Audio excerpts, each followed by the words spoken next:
একেবারেই সমসাময়িক কিছু ইস্যু। সাবেক উপদেষ্টা রেজওয়ানা হাসানের বক্তব্য, জুলাই সনদ নিয়ে সরকারি দল তথা বিএনপির যে স্ট্যান্ড, এসব নিয়ে যে সংকট, সামনে সংসদ অধিবেশন, এই সব ইস্যুতে বাংলাদেশ জামাত ইসলামীর পক্ষ থেকে আজকে এই প্রেস ব্রিফিংয়ের আয়োজন করা হয়েছে। আপনারা দেখতে পাচ্ছেন আমাদের আজকের এই প্রেস ব্রিফিংয়ে উপস্থিত আছেন এবং মূল বক্তব্য পেশ করবেন বাংলাদেশ জামাত ইসলামীর সম্মানিত কেন্দ্রীয় নায়েবে আমির, জাতীয় সংসদের জামাত ইসলামীর সংসদীয় দলের বিরোধী দলীয় উপনেতা ডক্টর আব্দুল্লাহ মোহাম্মদ তাহের এমপি।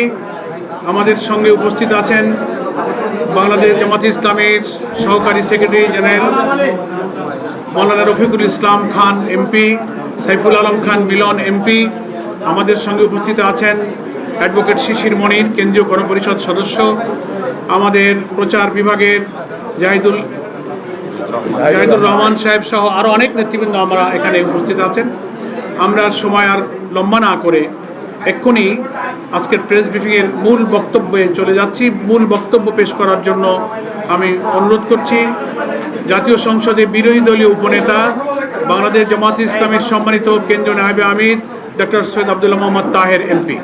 এখন বক্তব্য রাখছেন আব্দুল্লাহ মোহাম্মদ তাহের এমপি। বিসমিল্লাহির রহমানির রহিম। নাহমাদুহু ওয়া নুসাল্লি আলা রাসূলিল কারীম। জামাত ইসলামীর মাননীয় নেতৃবৃন্দ এবং সাংবাদিক বন্ধুগণ, আসসালামু আলাইকুম ওয়া রাহমাতুল্লাহি ওয়া বারাকাতুহু। বেশ কিছুদিন পরেই আমরা একটা ফর্মাল সাংবাদিক সম্মেলন করছি, যদিও প্রায় প্রতিদিনেই নানাভাবে প্রেস ব্রিফিং করা হচ্ছে আমাদের অনগোয়িং সিচুয়েশন। আমাদের 12ই ফেব্রুয়ারি যে নির্বাচন,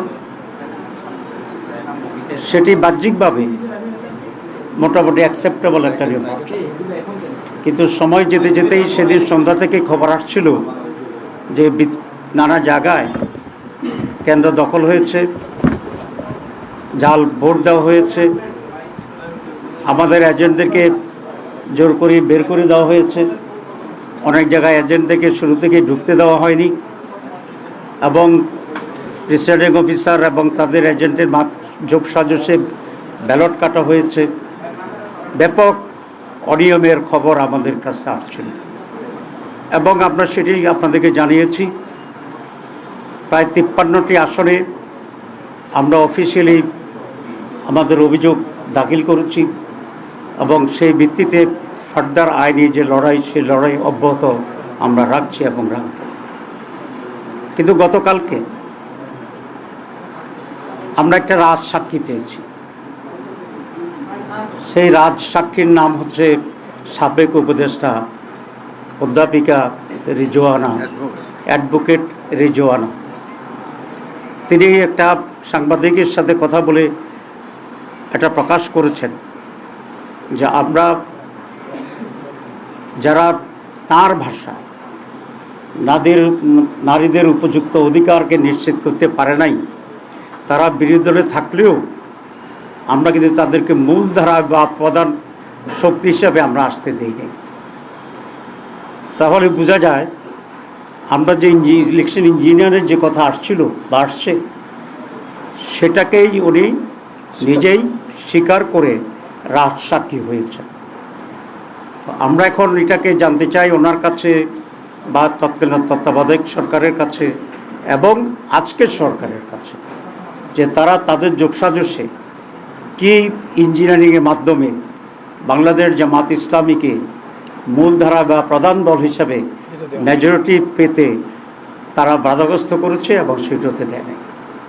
এবং আমরা এটাও জানতে চাই মাননীয় সাবেক উপদেষ্টার কাছে যে ইঞ্জিনিয়ারিংয়ে ওনার সাথে আর কারা কারা জড়িত ছিল, পুরা গভর্নমেন্ট ছিল নাকি গভর্নমেন্টের একটি শক্তিশালী অংশ ছিল যারা নির্বাচনকে প্রভাবিত করেছে, এবং তাদের ডিজাইন অনুসারে সেখানে ডিসি, এসপি, টিওনো, ওসি, প্রিসাইডিং অফিসার ইত্যাদি নিয়োগ করে আইনশৃঙ্খলা পরিস্থিতির লোকদেরকে নিয়ন্ত্রণ করে তারা তাদের এই কাঙ্ক্ষিত যে সংখ্যা, সেই সংখ্যায় একটি দলকে জিতানোর জন্য তারা ব্যবস্থা গ্রহণ করেছিল।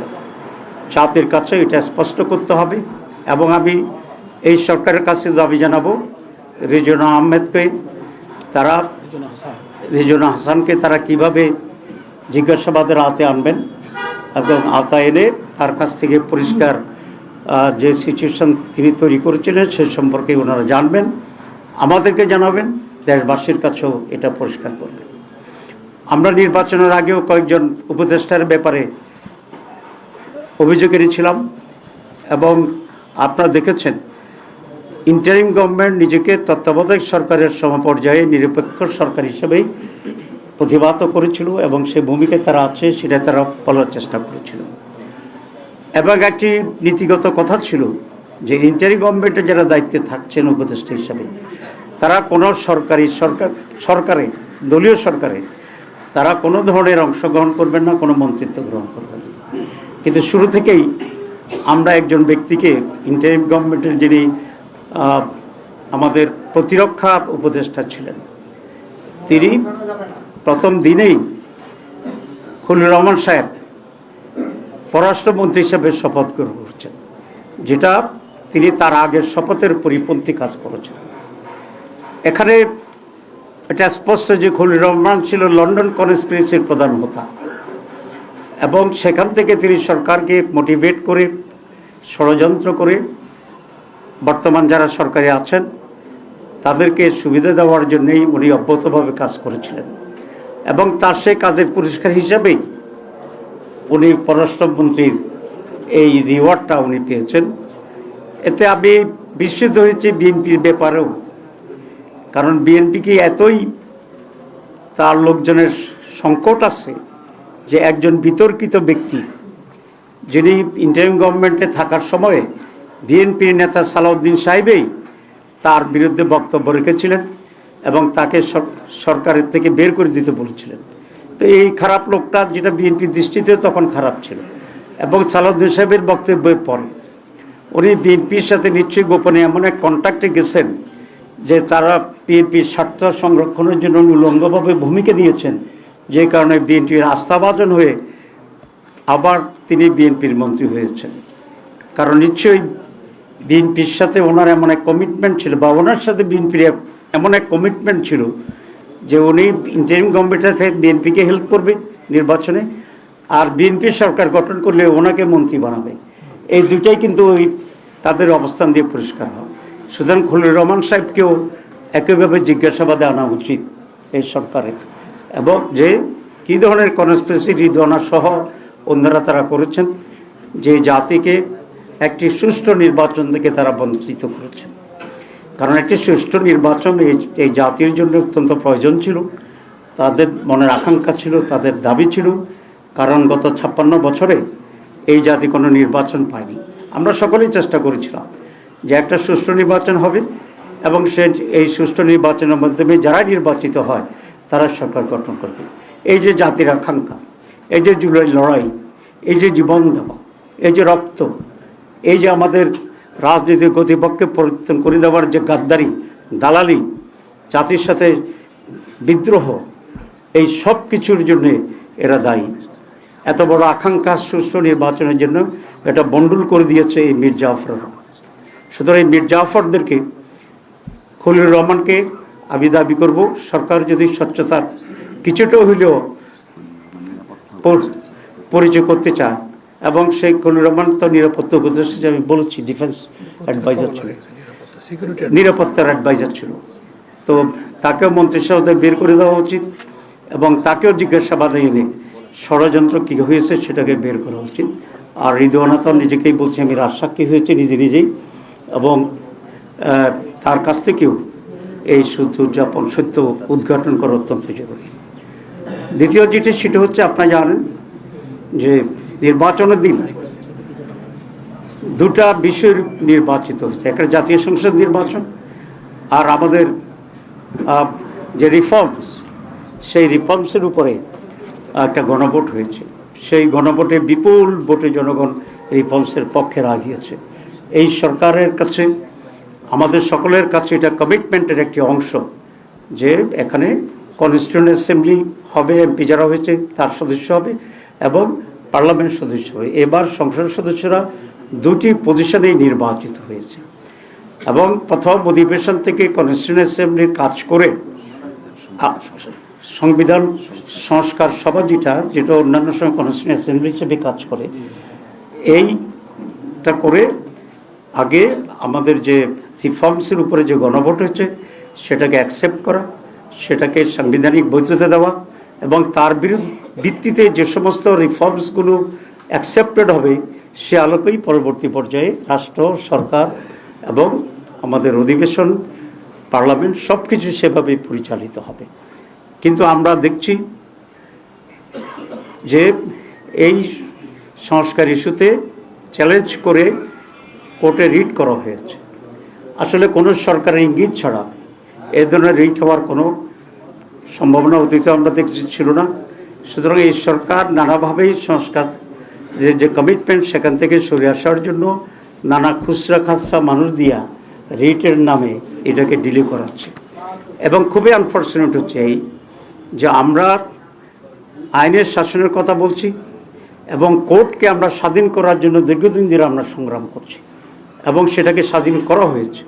কিন্তু স্বাধীন হইলেও কতিপয় জাজেরা মানসিকভাবে নিজেরা স্বাধীন হইতে চায় না। সেই জন্য সরকারের ডিকটেশনে এখনও তারা জনগণের স্বার্থের বিরুদ্ধে রায় দিচ্ছে।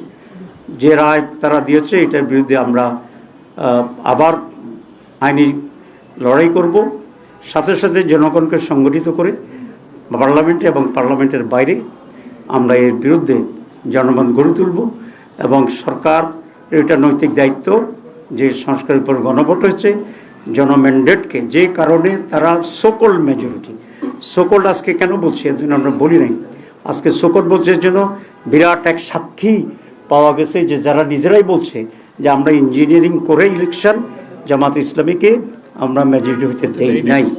তো সুতরাং এখন তো আর নেই।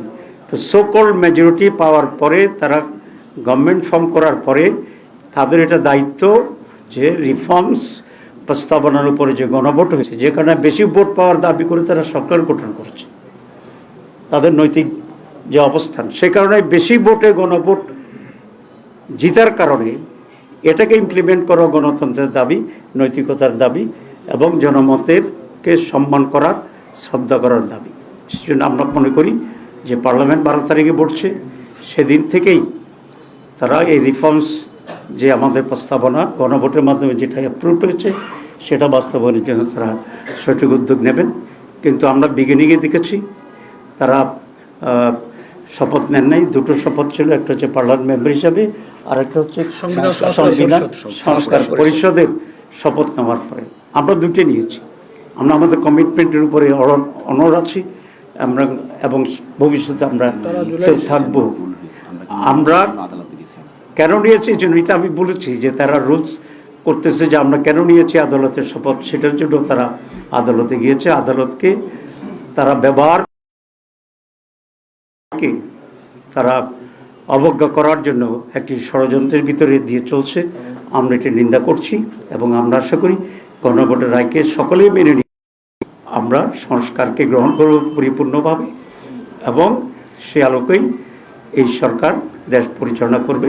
আমরা সর্বাত্মকভাবে সহযোগিতা করব। স্বাক্ষরকারী দল হিসেবে অঙ্গীকারও তারা পূরণ করছে। হ্যাঁ, জুলাই সনদের স্বাক্ষরকারী যে দল সেখানে এখানে আছে, আপনার দেখি এটা কত 3-2 একটু সময় দিন। এখানে একটাতে আছে জুলাই জাতীয় সনদ 2025-এর বৈধতা ও প্রয়োজনীয়তা সম্পর্কে কোনো আদালতকে প্রশ্ন উত্থাপন করব না, উপরন্তু উক্ত সনদ বাস্তবায়নের প্রতিটি ধাপে আইনি ও সাংবিধানিক সুরক্ষা নিশ্চিত করিবে। এটা যারা সাইন করেছে এটা তাদের অঙ্গীকার এবং এটা বিএনপিও সাইন করেছে, আমরাও সাইন করেছি। সুতরাং এটা যদি বিএনপি না করে তাহলে তাদের এই অঙ্গীকারের সুস্পষ্ট ব্যর্থ হবে। 2 নম্বরে আছে যেহেতু জনগণ এই রাষ্ট্রের মালিক, তাদের অভিপ্রায় সর্বোচ্চ আইন এবং গণতান্ত্রিক ব্যবস্থায় সাধারণত জনগণের অভিপ্রায় প্রতিফলিত হয় রাজনৈতিক দলের মাধ্যমে।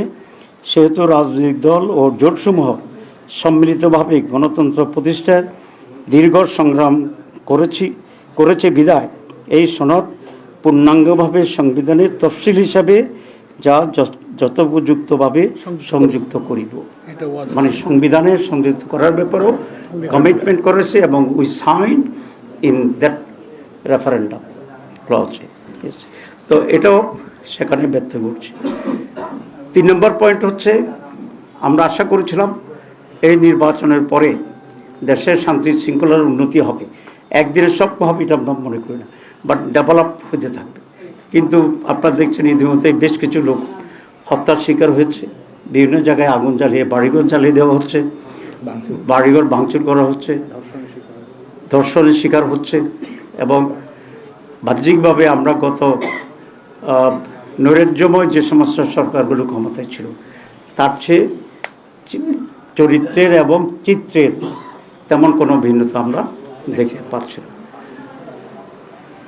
বিরোধী দলের লোকেরা যেখানে ভোট দিয়েছে, বেশি আমাদেরকে ভোট দিয়েছে, সে সমস্ত জায়গায় তারা হামলা করতেছে, হুমকি দিচ্ছে এবং জনজীবনকে নিরাপত্তাহীন করে তুলছে। এটা আপনাদের দৃষ্টিতে আসছে, আপনারা পত্রিকায় অবশ্য লেখালেখি করছেন। এটা যথাযথভাবে যাতে নিউজ মানুষ জানতে পারে, আপনারা সে ব্যাপারে আরও সোচ্চার হবেন, এই আহ্বান জানাচ্ছি। এরপরে যেটা আমরা দেখছি যে হঠাৎ করে সরকারিভাবে তারা নানা জায়গায় আগেকার সরকারগুলোর মতো যে নিজস্ব দলীয়করণ করার প্রসেস শুরু করে দিয়েছে। অনেক গুরুত্বপূর্ণ ব্যক্তিরা, আপনি কোনো স্পেসে করতে চান আপনারা জানেন, বিভিন্ন গুরুত্বপূর্ণ জায়গা থেকে তারা তাদের নিজস্ব লোক বসানোর জন্য গুরুত্বপূর্ণ ইম্পর্টেন্ট লোকদেরকে তারা সরিয়ে দিচ্ছে। বিশ্ববিদ্যালয়গুলোতে আইনশৃঙ্খলা পরিস্থিতি অবনতির চেষ্টা করতেছে। আগে যেরকম আগেকার বিএনপি সরকার বা আগেকার আওয়ামী লীগ সরকার যেমনিভাবে বিশ্ববিদ্যালয়কে অশান্ত রেখেছিল, অস্ত্রবাজি করেছিল, ঠিক সেরকম একটা পরিস্থিতি তৈরি করার জন্য চেষ্টা করছে। যদিও সেটা সহজ হবে না, কারণ সাধারণ ছাত্রীদের রুচির ভিতরে পরিবর্তন হয়েছে। সাধারণ ছাত্রীরা আর ছাত্রছাত্রীরা অস্ত্রের পিছনে যোগ দিয়ে নিজের কেরিয়ার নষ্ট করবে, এটা সম্ভবত ছাত্র এটা চাইবে না। কারণ তারা ইতিমধ্যেই ডাকসু জাকসু সব জায়গায় নির্বাচিত প্রতিনিধির মাধ্যমে ইউনিভার্সিটিগুলোতে লেখাপড়ার একটা সুষ্ঠু পরিবেশ পেয়েছে, একটু খাবার দাবারের উন্নত পরিবেশ এসেছে। হোস্টেলগুলোতে কি গ্যাস কি একটা মারপিটের যে জায়গা হয়, টর্চার সেল, এটা বন্ধ হয়ে গিয়েছে, গণরূপ বন্ধ হয়ে গেছে। সুতরাং they got a different test, they got a different environment, and they got an environment for study and career building, so they will not go back, I hope, যে আগের নৈরাজ্য অস্ত্রবাজি গণরূপের দিকে। সুতরাং সরকার যদি এরকম ভুল সিদ্ধান্ত নিতে থাকে, তাহলে ভার্সিটিগুলোতে আবার লেখাপড়া পরিবেশ নষ্ট হবে, ক্লাস হবে। আমি অনুরোধ করবো এই সরকারকে যে তারা যেন এরকম ভুল সিদ্ধান্ত না যায়, দখলের দিকে না যায়। এবং যেমনি বাপেরা অফিস আদালতে অলরেডি দখল করা শুরু করে দিয়েছে।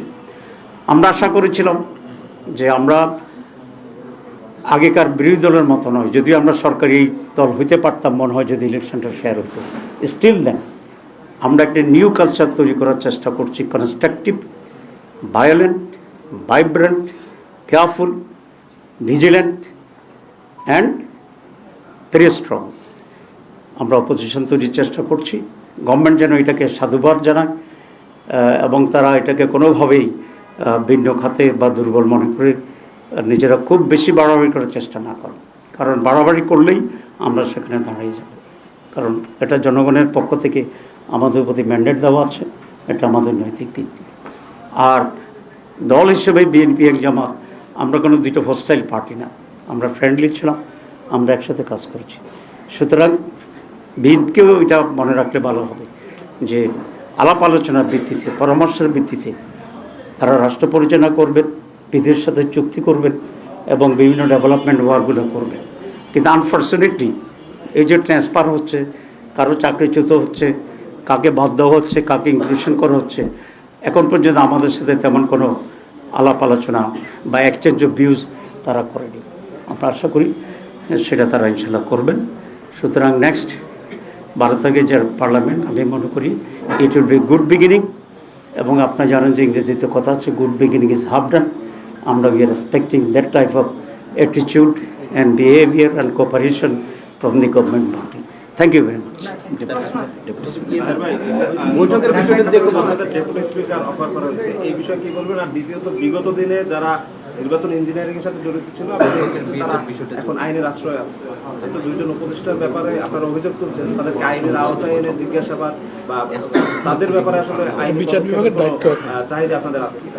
না, আমি তো অলরেডি বলেছি, আমরা মনে করি রিজওয়ানাকে জিজ্ঞাসাবাদ করা উচিত এবং খলিল রহমান সাহেবকেও জিজ্ঞাসাবাদ করা উচিত যে কী ইঞ্জিনিয়ারিং তারা করেছে, তাদের সাথে কারা জড়িত ছিল এবং সেটার আউটকাম কী হয়েছে, এগুলো তো আমরা জোর করে দাবি জানাচ্ছি।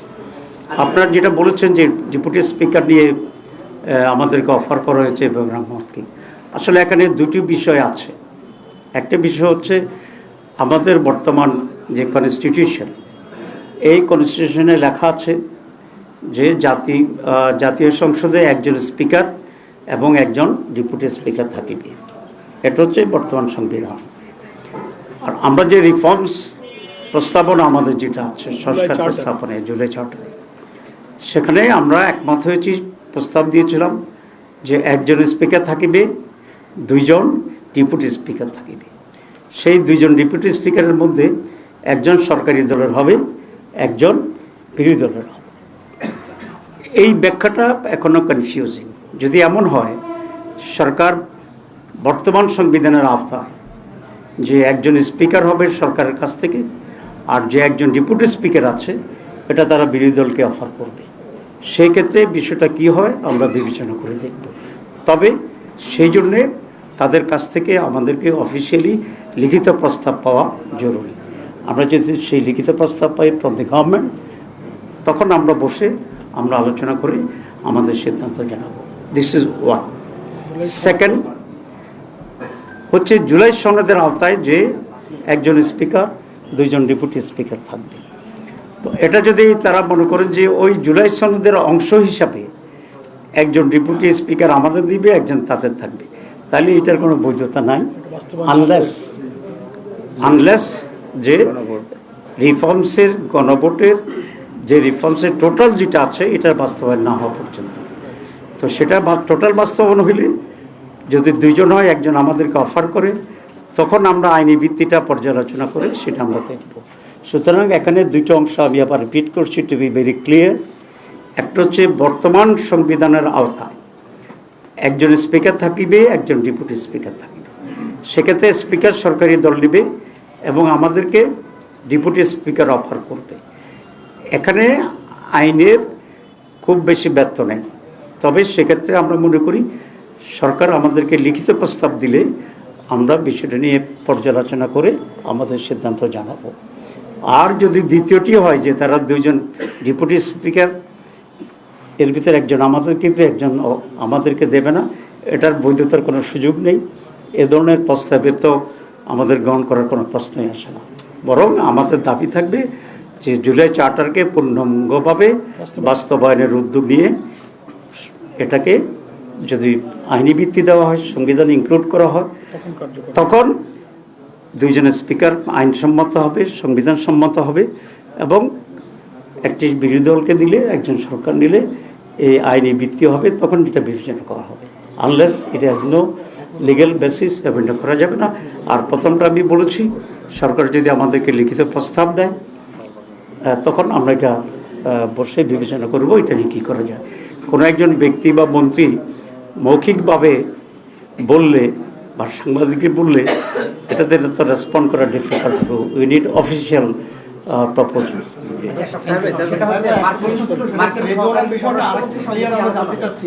আপনি বারবার সরকারের দিকে ঠেলে দিচ্ছেন, বল যে সরকার এটা নিয়ে তদন্ত করুন। সরকার তো তাদের দ্বারা চক্রান্ত করে ক্ষমতা এসছে, তাদের দ্বারা বেনিফিশিয়ারি, সরকার তো তদন্ত করবে না। আপনারা রেজওয়ানার ব্যাপারে যেহেতু রাজশাহী বলছেন, আপনারা সরাসরি আপনারা কি কোনো আইনগত মানে মামলা বা আইনগত কোনো অধিকারের জায়গা আপনারা যাবেন কিনা? জি, জিজ্ঞাসাবাদ আইন বিচার বিভাগ দেখা উচিত না, সেটা কিন্তু স্পষ্ট না। আসলে রিজওয়ানার আমি রাজশাহী বলছি এই জন্য রিজওয়ানার ভয়েস আছে। আপনারা যদি ভয়েস শুনতে চান আমরা আপনাদেরকে আপনারা শুনেছেন? আচ্ছা, তাহলে তো ঠিক আছে। আমরা তার বিচার দাবি করছি। এখন কোন ফর্মে বিচারটা প্রপার হবে, আমরা কি মামলা করব না বিচার বিভাগীয় তদন্ত চাইব, সেই বিষয়টা আমরা গ্রাজুয়ালি খোলাসা করব। ভাই, আপনি নির্বাচনের আগে বলেছিলেন যে সরকারের উপদেষ্টাদের একটি অংশ সরকারের বর্তমান ওই সময় বিএনপির পক্ষে কাজ করেছে, আপনি নামগুলো প্রকাশ করতে চেয়েছিলেন। অলরেডি রিজওয়ানার কথায় একজনের নাম বের হয়েছে বলে আমরা মনে করছি। আপনি কি আজকে সেই নামগুলো বলবেন যে কারা এই সময় কাজগুলো করেছে? আমি 4 জনের কথা তখন বলছিলাম, নাম বলি নাই। আজকে কমপক্ষে 50% বলি, একজন রিদওয়ানা আর একজন খলিলুর রহমান। আচ্ছা, মার্কিন পররাষ্ট্র মন্ত্রীর সঙ্গে আপনাদের কি আলোচনা হয়েছে? মার্কিন সহকারী পররাষ্ট্রের সাথে বৈঠকের বিষয়টা একটু জানতে চাই। জি, মার্কিন সহকারী পররাষ্ট্র মন্ত্রীর সাথে আজকে আমাদের কথা হয়েছে। আমরা 5 জনের একটা টিম গিয়েছিলাম সেখানে। তাদের সাথে বাংলাদেশ এবং মার্কিন রিলেশনশিপ, এখানে তাদের ইনভেস্টমেন্ট কী সুবিধা আছে আমরা এটা বলেছি। আমরা তাদেরকে বলেছি যে তারা যে ইনভেস্টমেন্ট হচ্ছে, বিশেষ করে এআই, আর্টিফিশিয়াল ইন্টেলিজেন্সের এখানে বিরাট সুবিধা আছে আমাদের দেশে। সে ব্যারেন ফিল্ড, এখানে যে তারা ব্যাপক ইনভেস্ট করে, তাহলে আমাদের ছাত্রদের এবং যুবকদের জন্য বিরাট কর্মসংস্থানের বিষয় হয়।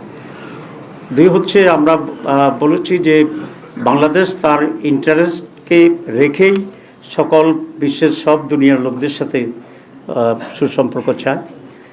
তারা ইরান, ইসরায়েল এবং আমেরিকার যুদ্ধের কথা বলেছে। আমরা বলেছি যে আমরা যুদ্ধবিরোধী, যে দেশের সাথে যারাই হোক আমরা পিস চাই, এবং কোনো দেশে যদি কোনো কনফ্লিক্ট থাকে, সেটা থাকতেই পারে, কনফ্লিক্ট অফ ইন্টারেস্ট থাকতে পারে, সেটা ডিপ্লোম্যাটিকভাবে সেটা সলভ করা উচিত।